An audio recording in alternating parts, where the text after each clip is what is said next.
সংখ্যালঘু সমাজের উপর হাত পড়েছে, তাই অনেকের গা গরম হয়ে গেছে। দিনের পর দিন হিন্দু মহিলারা রেপ হয়েছে, মার্ডার হয়েছে, আমাদের কর্মীরা মার্ডার হয়েছে, বাড়ি ভেঙে দেওয়া হয়েছে, কাউকে যেতে দেখিনি। মুসলমানের গায়ে হাত লেগেছে, গা পুড়ে যাচ্ছে তোমাদের, এত পীড়িত কেন? দিলীপ ঘোষের ভাষা দেখেন না, এসব কোন মানুষের ভাষা? এটা কোন মানুষদের ভাষা এরকম হয়? যাতে শুভেন্দু অধিকারীর ওপরে মানুষ ক্ষোভ সৃষ্টি হয়, সেই ভাষা ইউজ করছে। দিলীপ ঘোষের ক্ষমা চাওয়া উচিত বলে আমি মনে করি। আমি সম্মান জানিয়ে বলছি, বিজেপি সরকার ক্ষমতা এসেছে, বাংলার প্রত্যেকটা হিন্দু, মুসলিম, শিখ, ইসাই সবাই চাইবে সুন্দরভাবে রাজ্য চলুক। যার জন্য তো তৃণমূলকে ছুঁড়ে ফেলে দিয়েছে। আমি মনে করি আগের সরকার, যে মমতা ব্যানার্জির সরকার, টিএমসি সরকার, এই টিএমসি সরকারকে মমতা ব্যানার্জির কিছু এমএলএ, এমপি, সভাপতি ঠিক এইভাবে দিলীপ ঘোষের মতন ভাষা বলে, দিলীপ ঘোষের মতন ব্যবহার করে সরকারকে শেষ করে দিয়েছে। আর দিলীপ ঘোষের মতন কিছু নেতা এরাও শুরু করেছে। শুভেন্দু অধিকারী মুখ্যমন্ত্রী হয়েছে,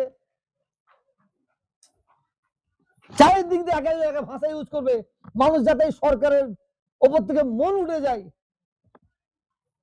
যাতে শুভেন্দু অধিকারীর ওপরে মানুষ ক্ষোভ সৃষ্টি হয়, সেই ভাষা ইউজ করছে। আমি মাননীয় মুখ্যমন্ত্রী শুভেন্দু অধিকারী মহাশয়কে বলবো,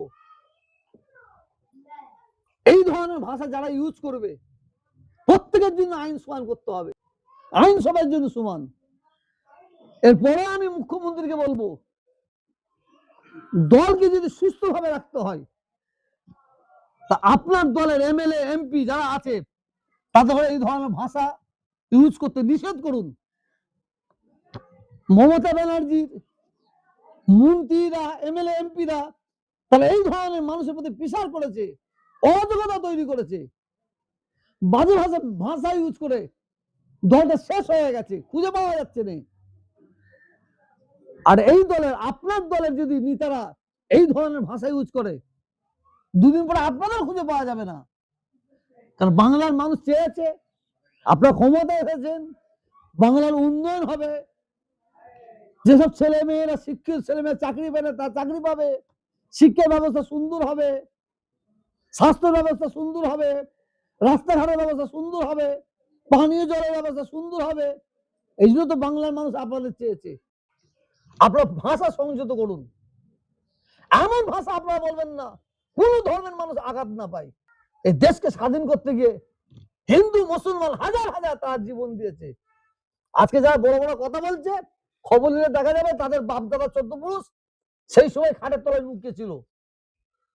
ভারত স্বাধীন করতে দিয়ে তাদের সর্ষে পরিমাণ অবদান নেই। আমি সব শেষে আমি দিলীপ ঘোষ মহাশয়কে বলবো, আপনারা এই ধরনের ভাষা ইউজ করবেন না। আপনাদের ভাষায় মার্জিত তৈরি করুন, করে বাংলার হিন্দু, মুসলমান, শিখ, ইসাই তাদের মধ্যে সম্প্রীতি গড়ে তুলুন। এটা আপনাদের কাছে আমার অনুরোধ।